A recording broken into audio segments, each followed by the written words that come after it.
Welcome to Strung Out, the podcast that looks at life through the lens of an artist. Your host is the artist, writer, and musician, Martin Laurence McCormack. Now here's Marty.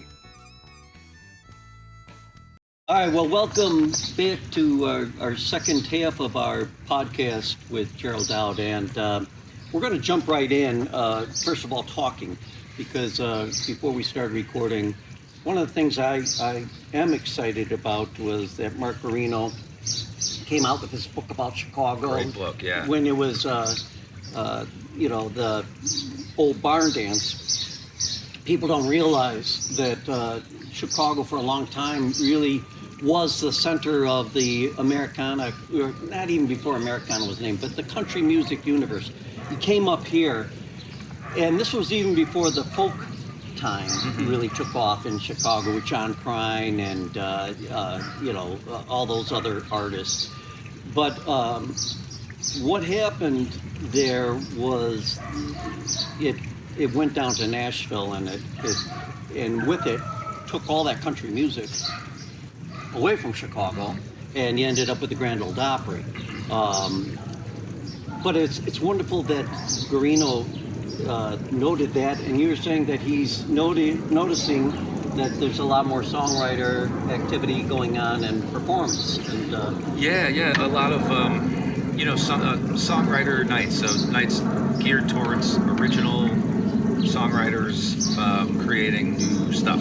And so there's a pretty healthy scene right now in Chicago for that. And we spoke last week. He's got a piece coming out for WBEZ. I think it's this week, actually. It's coming out, and just talking about that and about how nice it is to kind of see a spotlight shown on local songwriters and people who are doing it. So I'm trying to get him to get on this show just to talk about it as a booster of Chicago music and such.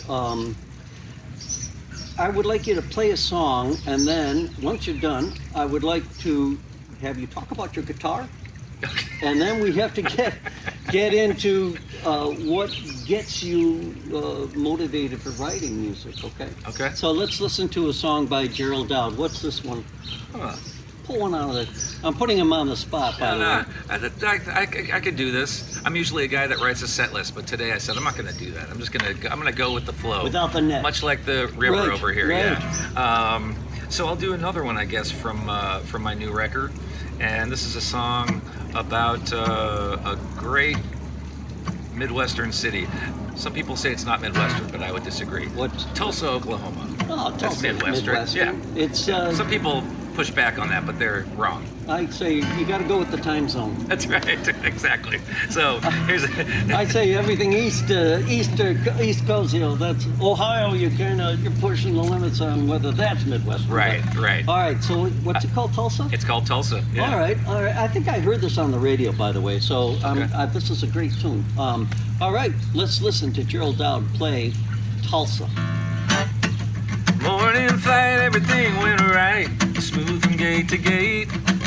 Got to the show and they let us know that the headline act was late. Not a day over 18, and not the worst band I'd ever seen, but not good enough to help me forget where I ain't. The sun is hanging high and bright out on Guthrie Green. No amount of okay light can outshine my Illinois queen. I don't need dog piss on my shoe to tell me something I already knew. Yeah, Tulsa's great, but not as great as you. But would you help me? I'm sinking fast. The oil in my tank ain't gonna last. Can you spot me a port to help me get back to my baby? Now we're eating fancy food off of fancier plates. The owner thinks we're hip. The waitress couldn't do one thing right until she took that tip. Yeah, but that don't make me as blue as the day I up and flew. And Tulsa's great, but not as great as you.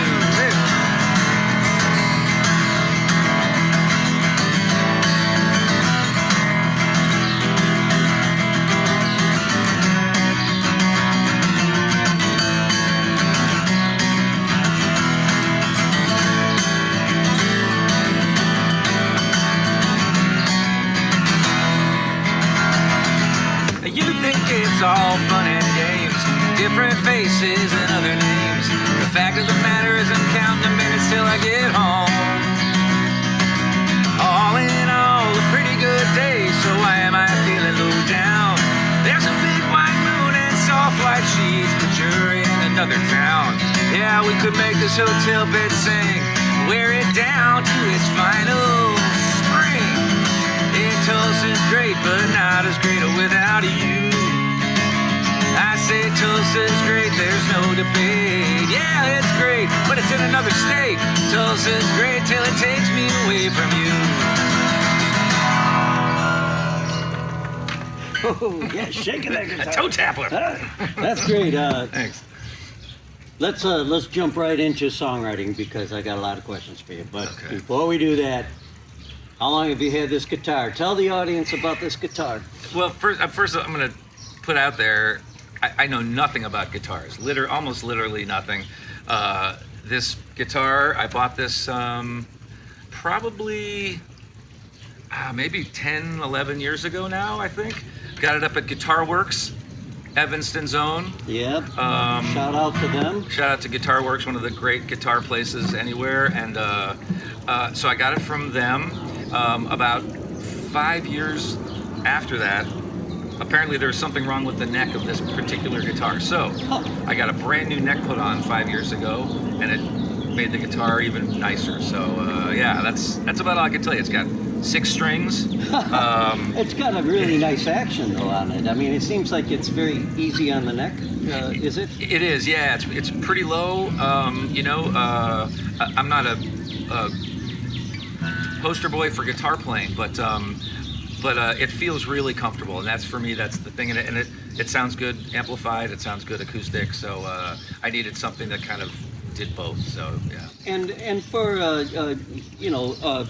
you songwriters out there that are looking for a guitar to play, you really can't go wrong with Taylor. There's different price structures for Taylors, and the nice thing about it is that like you said, you can set up and that thing can carry itself.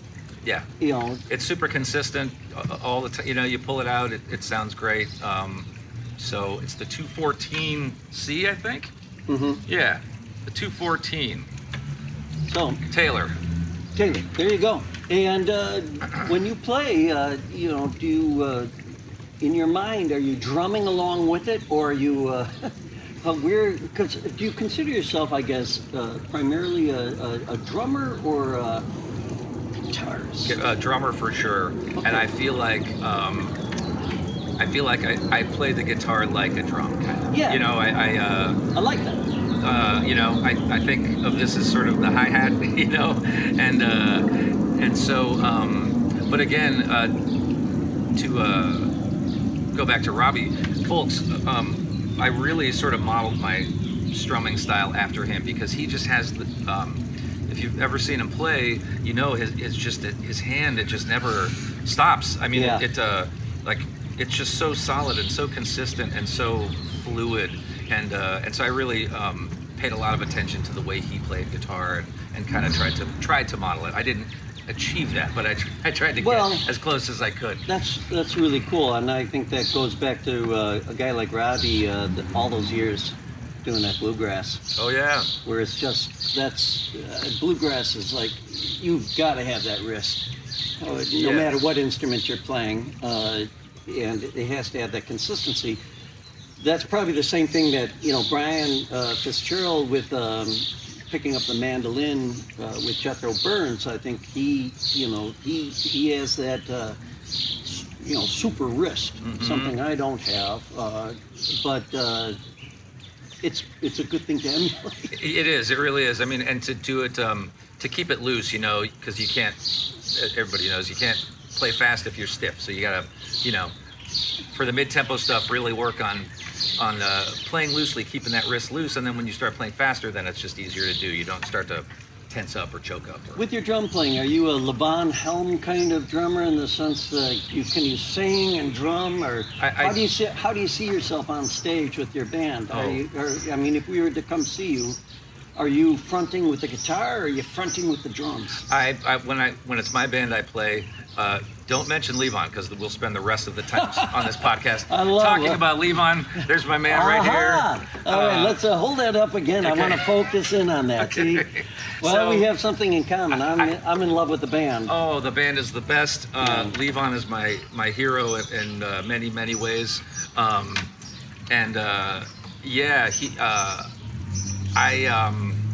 do feel, I have a Levon Helm tribute band actually called Electric Dirt.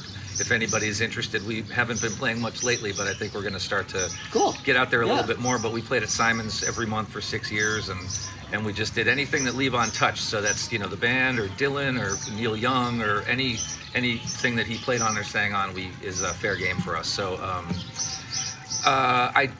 So in that band, I do play and lead the band from the drums. But when it's my band, I'm playing guitar and have a band behind me. Well, that's it's wonderful that you can carry yourself on a guitar, man. You can walk around the fretboard, and it's great. Thank you. I would disagree only because you know how your own playing, and there's things you do, and you're like, I wish I could do this, and I learned to play just enough to kind of get through my songs and some nice covers. It's kind of, I mean, for me, I've always been a bass player, and not true. I became a bass player in college, and I was playing the guitar, and I had to ditch it because my bass player quit. So that's how a lot of bass players are born, I think, is, okay, we have an instrument for everybody, you're left, okay, you play the bass, yeah. But to be a bass player that could sing, like a drummer that could sing, was kind of a novelty. Still is a little bit. Still is. Yeah. There's not a lot of them, but there are some for sure. But I hear a train coming, but we're going to let it approach, and then we'll be quiet. But while it goes by, in deference to its loud noise. Hey, want to show your support of Martin's artist endeavors? Buy Me a Coffee is an online site that makes supporting Marty easy. In just a few taps, you can make a payment of any amount, and no account is needed. You can also decide to become an ongoing supporter. Go to mr.marty.mccormack.com and click on the words Support Martin. Let's help Martin keep it all caffeinated.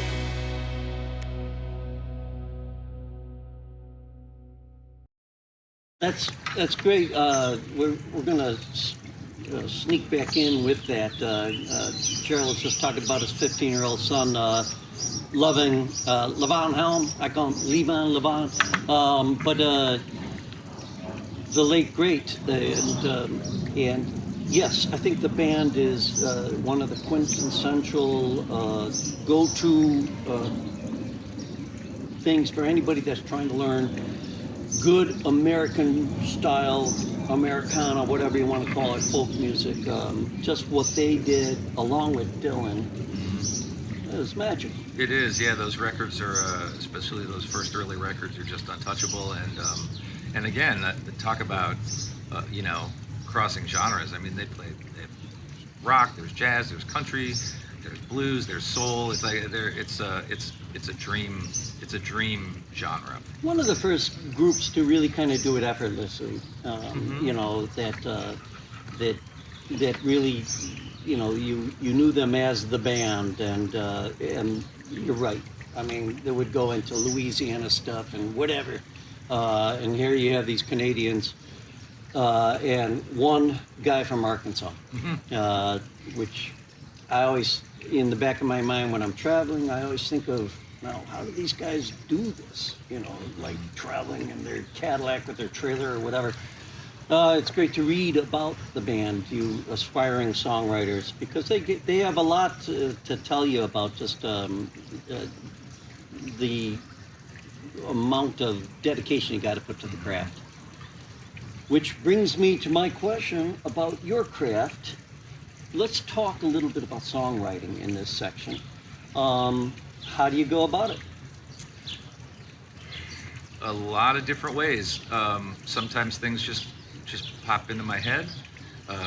Sometimes I'll sit down and say, okay, write, and then sometimes I don't do a whole lot of co-writing. but I have like that song I played in the last segment, that Skeleton Key, the new song. That song was inspired by a haiku by Jenny Binneman, who you said has been on here. Mhm. And so she's an incredible singer-songwriter, for anybody who doesn't know. Endlessly creative, constantly trying to create stuff, constantly trying to encourage people to create new things. And so she writes haiku, and then she gives a songwriter the sort of challenge. It's not that aggressive, but she likes to have songwriters write to her haiku. And so that Skeleton Key song was actually inspired by one of her haiku, and so that's another way, just I feel like you can come at songwriting from so many different angles, and some ways work better than others, or even the same way can work differently depending on what time of day it is or something. I don't know. You know what I mean? Like when I was during COVID, during lockdown, that Father's Day in lockdown, my wife said, well, we can't really do anything because everything's locked out. We can't go to a movie. And she said, what do you want to do? And I said, well, why don't, we'll go for a walk and with the kids, and then we'll come back and maybe I'll just go write for a couple hours. That might be nice to just go off in another room and write. And I wrote the title track for my new record, Father's Day, which came about in about an hour and a half, and that is a first for me. That usually it's a never-ending, grueling slog, and constantly parsing words and phrases and a little a chord here or there, but that one seemed to come really, really quickly. And so I feel like you can be inspired by anything at any time, and sometimes the writing gods smile on you and say, okay, we're not going to have this song take forever. Conversely, another song on my record took 6 years to write, so I've kind of got the whole gamut on that record. Right. Well, speaking about that, with a song that takes 6 years to write, I always like to ask songwriters, how do you curate all the little bits and pieces of ideas for songs? Do you have a notebook? Do you have a computer? Do you just keep it in the noggin? I don't trust my brain to hold that kind of information. So no, I definitely will write it down or sing it into my phone, into a little voice memo thing. So I've got, on my phone currently back there now, I think I have, 150 little snippets, and some sort of like a full progression of a song. Sometimes I'll just sit down and go, okay, I'll write a song in B today, and just kind of see what happens. I can start moving around the neck and just see if anything kind of kickstarts an idea. And then lyrically, it's often, just a sort of an offhand remark by myself or by someone else, and I'll just kind of, that sounds good. I'll write that down or type it into my computer, put it on, send myself again, on my phone, I have probably 100 texts to myself with just a little reminder like, hey, this was this little phrase or whatever. Before we have you play another song, do you dedicate a certain amount of time a day to playing, or are you one of these guys that walks around the house with a guitar? How do you discipline yourself? I'm not great about that kind of discipline.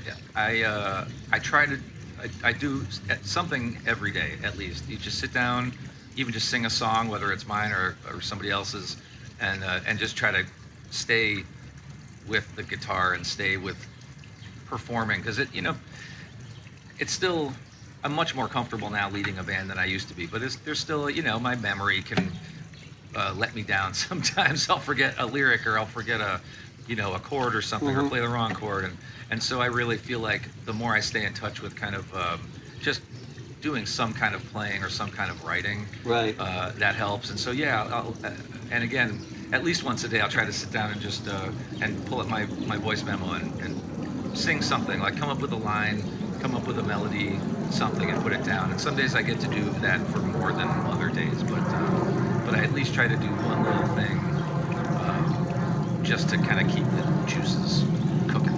Well, let's have the audience hear another one of your songs. You got one that you can throw out there? Yeah. Do you have a prompt? Is there any kind of song you want to hear, like a slow song or a fast song or Just whatever comes to your mind. Right. Well, let's we heard a fast one with Tulsa. Let's go to one of your more introspective ones. Introspective. Okay. Let's see. Okay. Not Cats in the Cradle, but Oh, I wish I wrote that song. I know. How about Come it? on. Harry Chapin. Oh yeah, I love him. Okay, I'll play. This is the title from my my previous record, and this is a song about family and about baseball. Perfect. Little baseball in there too for All right. all you fellow baseball fans. It's called Home Now.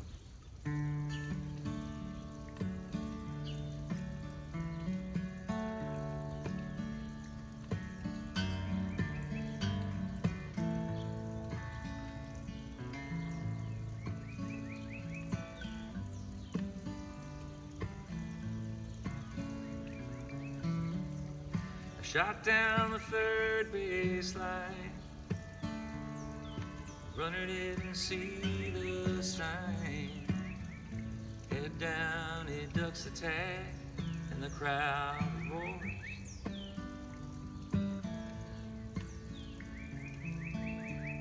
Hit 'em high and I'll hit 'em low.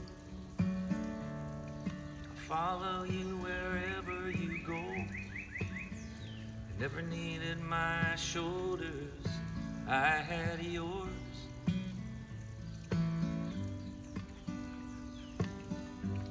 Summer never lasts that long, so flip the tape and play that one last car song. Time and city air are all we've got, and all we need.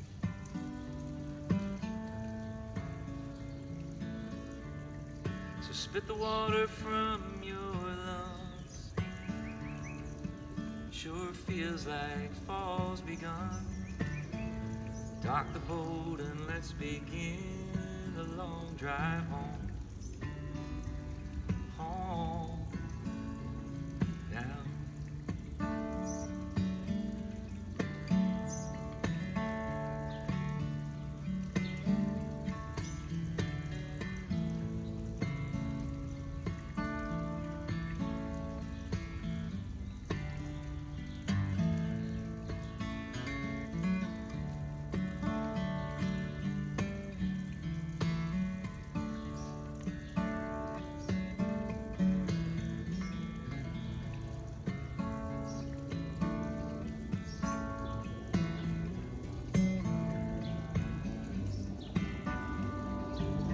Once I saw you in a dream,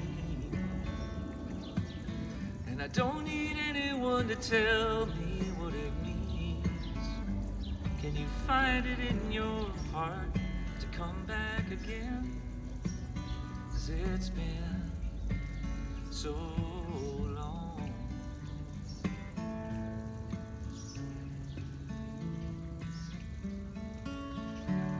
Go on, leave your shoes by the door. Never wanted to see anyone more. Let me be the first to welcome you home. Home now.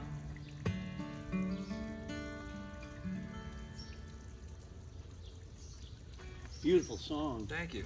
Really nice. Thanks. We're going to take a little break here, and when we come back, we're going to wrap up this podcast talking to GERALD DOWD about songwriting.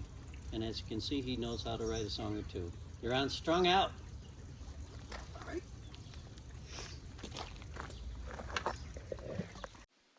Hello, this is Polly Chase, presenting artwork by Martin McCormack. This painting, titled Dude, features a mountain range that holds a special place in Marty's heart.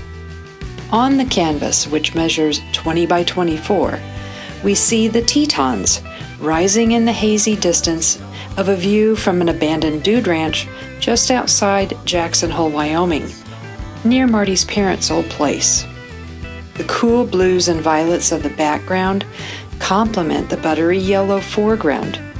These colors pass the viewer's attention back and forth along the horizontal plane, while the decaying Model T sinks into that scrubby landscape from which the majestic peaks punch upward along the vertical plane. It's a quiet yet very moving scene, both artistically and emotionally. It pulls the imagination into a human story waiting to be told, one witnessed by rock that is millions of years old. To explore this painting and more of Marty's artwork, go to mr.marty.mccormack.com. I learned by trial and error. Oh, yeah, right. How many of these have you done so far? Oh, geez, this is going to be you're at the 202nd podcast that'll be coming out. Good Lord. Yeah, I've done one a week for about 4 years. Oh, look at the sparrow hanging out at you. Oh, hey, buddy. Yeah, there. Oh, man. I have the battle of the sparrows here. I have these wrens that come in. Uh-huh. Oh, wow, look at that guy. Yeah, and see, he's now taken over that. They've knocked the wrens out of here. It's like, Man. I've given up on them. Turf war. But turf war. But, Air war. yeah. Not turf. All right, well, we're back here, and in this remaining section of time here, I always like to think that somewhere out there right now is somebody listening to this and saying, you know, this guy is really inspiring me to follow a path of being a musician. First of all, how did you know you're going to be a musician? And how did you make that commitment to being one? Well, first of all, I hope I don't encourage anyone to become a musician, because, no, I'm kidding. I know. Of course. It's a tough bracket. It is. But, It is. So, I mean, when I was a kid, we all were, we had to take lessons, music lessons. I think I started on violin, and that didn't last, and then I went to piano, and that didn't last, and then I got my first drum. I think I started to sort of imply to my parents that I wanted a drum, and so I got a snare drum when I was 10, and I kind of fell in love with it, and then from there, yeah, just started taking lessons, and I think I think the first time I knew, oh, that might be something I want to do. My first concert was Billy Joel in 1978 at the Boston Garden, and Liberty DeVito, his drummer, was just I couldn't take my eyes off him. Wow. He's a real incredible player, still is, and anybody who knows Liberty, if they're watching, I'm dying to meet him. So if anybody can facilitate that'd be great. I just want to shake his hand and say thank you. So then, yeah, I think that was it for me. And then in high school, you're doing other stuff, and you kind of dip in and out of seriousness, or dedication. At least I did. I can't say that for everybody. But it never left. And then, as I got maybe like a sophomore year, I think, was when I said, okay, this is what I want to do. And so I started to take steps to do that, and then that was it. And then I went to college for music in Boston, and then I continued it here when I moved to Chicago, and then just started playing around. So I forget the second part of your question. Well, I'm going to follow it up. Okay, good. You kind of, what keeps you going? It's really that commitment that I'd like you to just kind of expound upon, because all musicians that are independent musicians, you kind of go through those days where you're like, what am I doing here? What am I, I'm one step away from working at Trader Joe's kind of thing, paper or plastic. At least I think there is that feeling of survival, It's a tough craft, we make light of it. Yeah. We make light of it, but it's tough to serve the muse. So how do you keep going? How do you stay committed? Are you just tell me?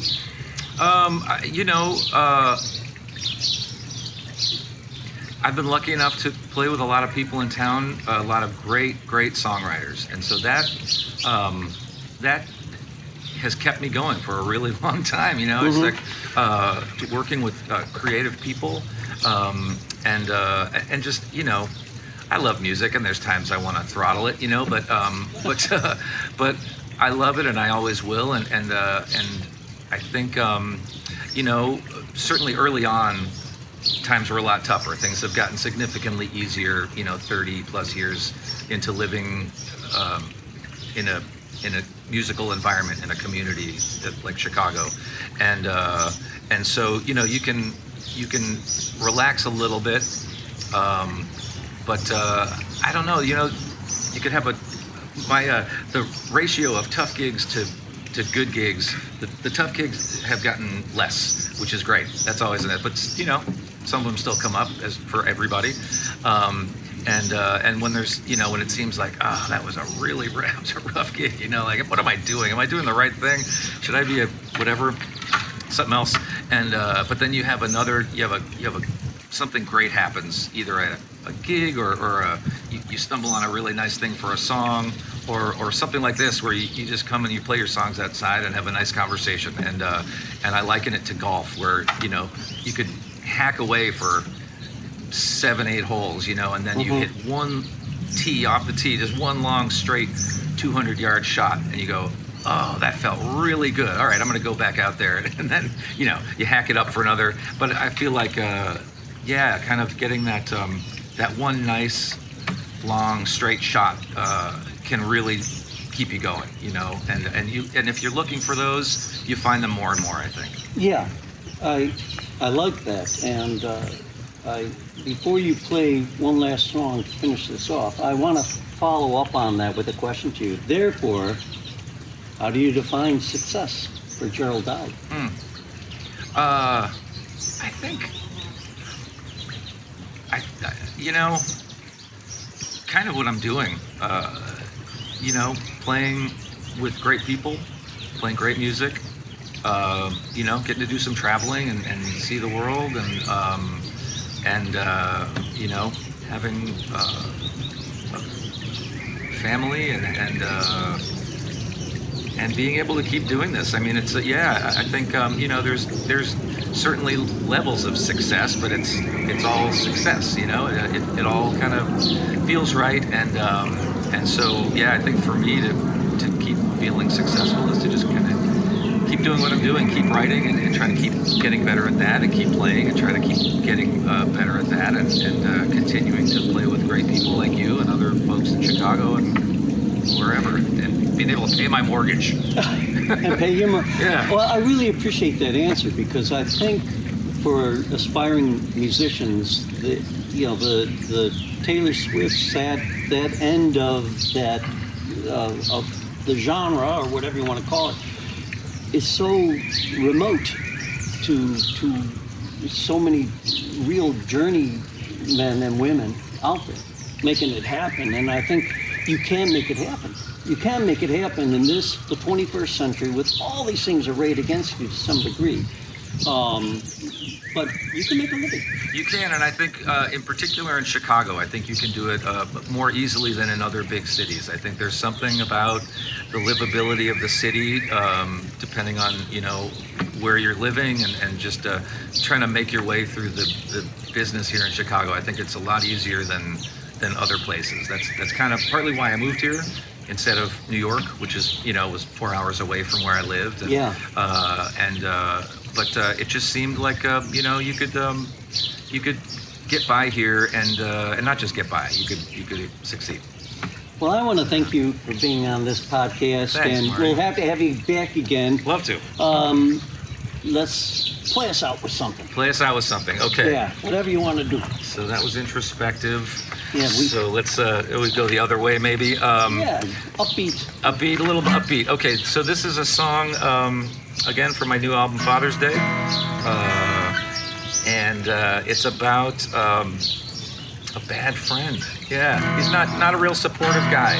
Okay. And not anybody I think I have currently on my friend list. But But this idea just came to me one time, and it's called Just Another Broken Heart. So there's not a real person behind this, or? There is not a person behind this, and I have a few songs like that. Interesting. And just because it's fun to try to write a character, to create a scenario that maybe you're not familiar with, or a character that you don't know, and see what you can bring out of that. What's the name of the song? It's called Just Another Broken Heart. Just Another Broken Heart with GERALD. What? Just another train going by. Just another train going by.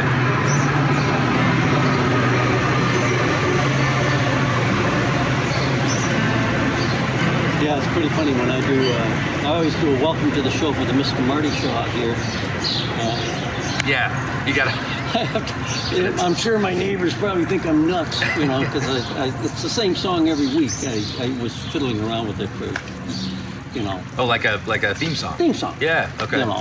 And which is different from the podcast, but I'll use these songs on the Mr. Marty show. I'll bring it in. But that I have people contributing from like around the world.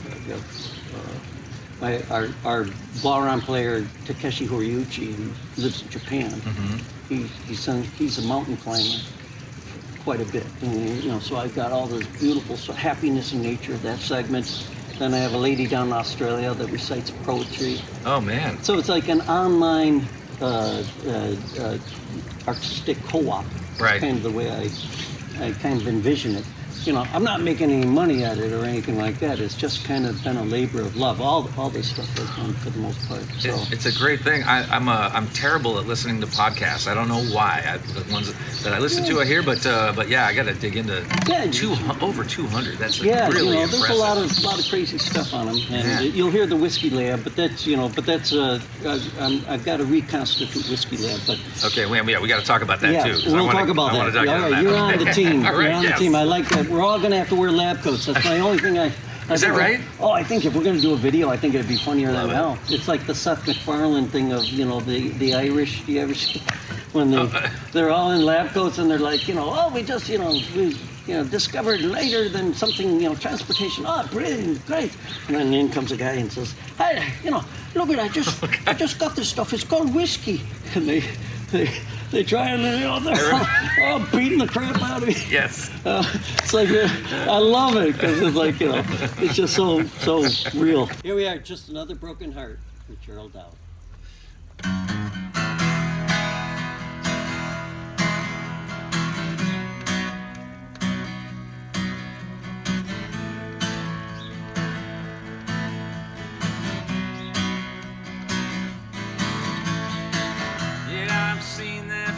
Before no one has to see it more. All it means is you falling hard again,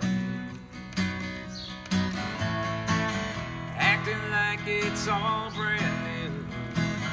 No surprise should it be to you. It happens more than every now and then,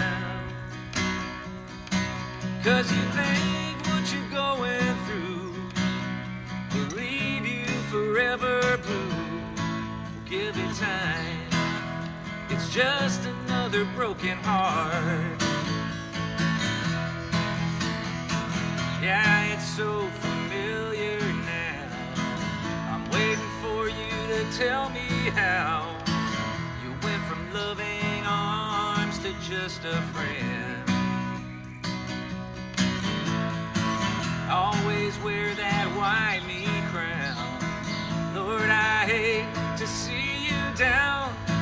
I guess you gotta hear it once again. 'Cause you think what you're going through was custom made just for you. Well, get in line. It's just another broken heart. When you see her on the street, just fake a smile. Then take that busted heart and throw it on the pile.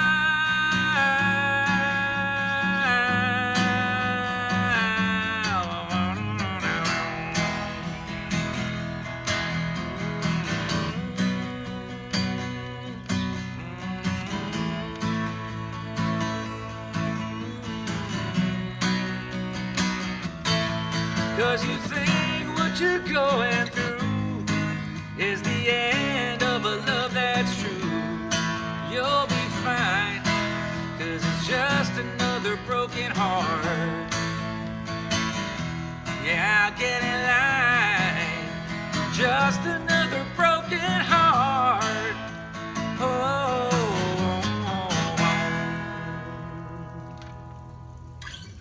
All right. Thank you so much, Gerald Dowd, and thank you guys, and we will catch up with you on the next edition of Strung Out. Bye-bye. Thank you for listening. For more information about this show or a transcript, visit mr.marty.mccormack.com. While there, sign up for our newsletter. See you next time on Strung Out.